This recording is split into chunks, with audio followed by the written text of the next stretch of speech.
सास। पंजाबी में कहावत है, सास चंगी होवे या ते दीवार ते टंगी होवे। संगीता की शादी भी एक ऐसे ही घर में होती है जहां उसकी सास दीवार पर टंगी होती है। ससुर और पति शादी के पहले दिन उसे सास के फोटो के सामने ले जाते हैं, जहां ससुर जी कहते हैं, बेटा बेटा संगीता, ये तुम्हारी सास थी, बहुत नेक और भली, लेकिन थोड़ी गुस्सैल थी। गुस्सा आने पर सब तहस नहस कर देती थी, पर अब ये इस दुनिया में नहीं है। हाँ संगीता, माँ होती तो तुम इनकी कोई बात टाल नहीं सकती थी, वरना तो माँ घर में भूचाल ले आती। संगीता मन में खुश होती है कि अच्छा है कि ऐसी औरत अब इस घर में नहीं है, लेकिन दिखावे के लिए वो जैसे ही सास की फोटो के सामने हाथ जोड़कर खड़ी होती है, ये क्या? सास उसे देखकर मुस्कुराने लगी। संगीता आंखों को मलकर एक बार फिर से देखती है, लेकिन फिर सास के चेहरे का भाव, भंगिमा यानी एक्सप्रेशन बिल्कुल बदले होते हैं। वो अपने पति और ससुर को कहती है, माँ की तस्वीर तो स्माइल कर रही है। ना ना बेटी, ये कैसे संभव है? जरूर तुम्हें कोई गलती हुई होगी, ऐसा कैसे हो सकता है? लगता है तुम शादी की सारी फॉर्मेलिटी करते करते थक गई हो, तुम्हें आराम की जरूरत है संगीता। खैर, सारे संगीता की बात को इग्नोर कर कमरे में चले जाते हैं।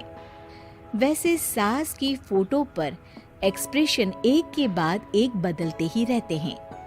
सुबह होती है, पति और ससुर को काम पर भेजकर संगीता कमरे की सफाई करने में लग जाती है कि तभी उसे आवाज आती है, टेबल ठीक से साफ करो। ऐसे भी कोई टेबल साफ करता है? इससे अच्छा तो ये गंदा ही था। किसी औरत की आवाज सुन संगीता दंग रह जाती है और सोचने लगती है कि आवाज कहाँ से आई। आवाज को नजरअंदाज कर वो फिर से अपना काम करना शुरू करती है, लेकिन इस बार तो आवाज बिल्कुल उसके कान के पास से आती है। मेरा घर है ये, जब तक मैं थी चमका कर रखती थी, हर एक चीज शीशे की तरह थी।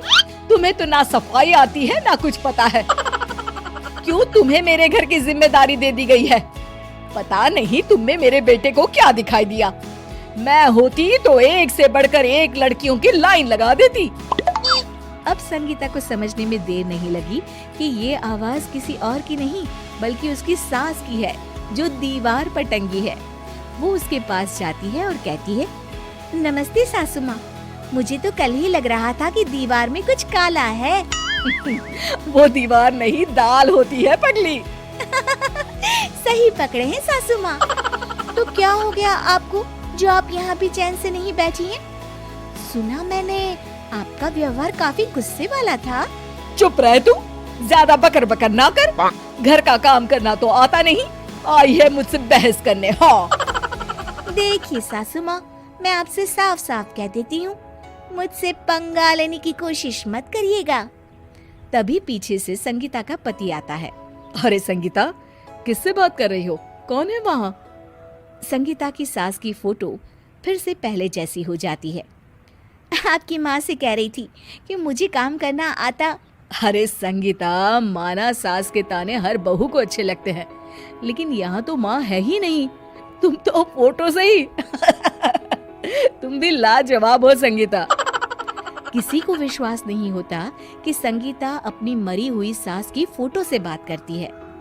वहीं आए दिन संगीता की सास संगीता को किसी न किसी बात पर आते जाते ताने देती। संगीता को भी अब सास के तानों और उनसे बात करने की आदत हो गई। वो कभी खानदान की कहानी तो कभी तीज त्योहार कैसे मनाए या किसी व्यंजन की रेसिपी सास से ही पूछती। सारा दिन घर में अकेली संगीता की सास अब उसके लिए तानों के साथ पक्की साथी की तरह भी रहने लगी थी, जो किसी और को नहीं बल्कि संगीता को ही सुनाई देती।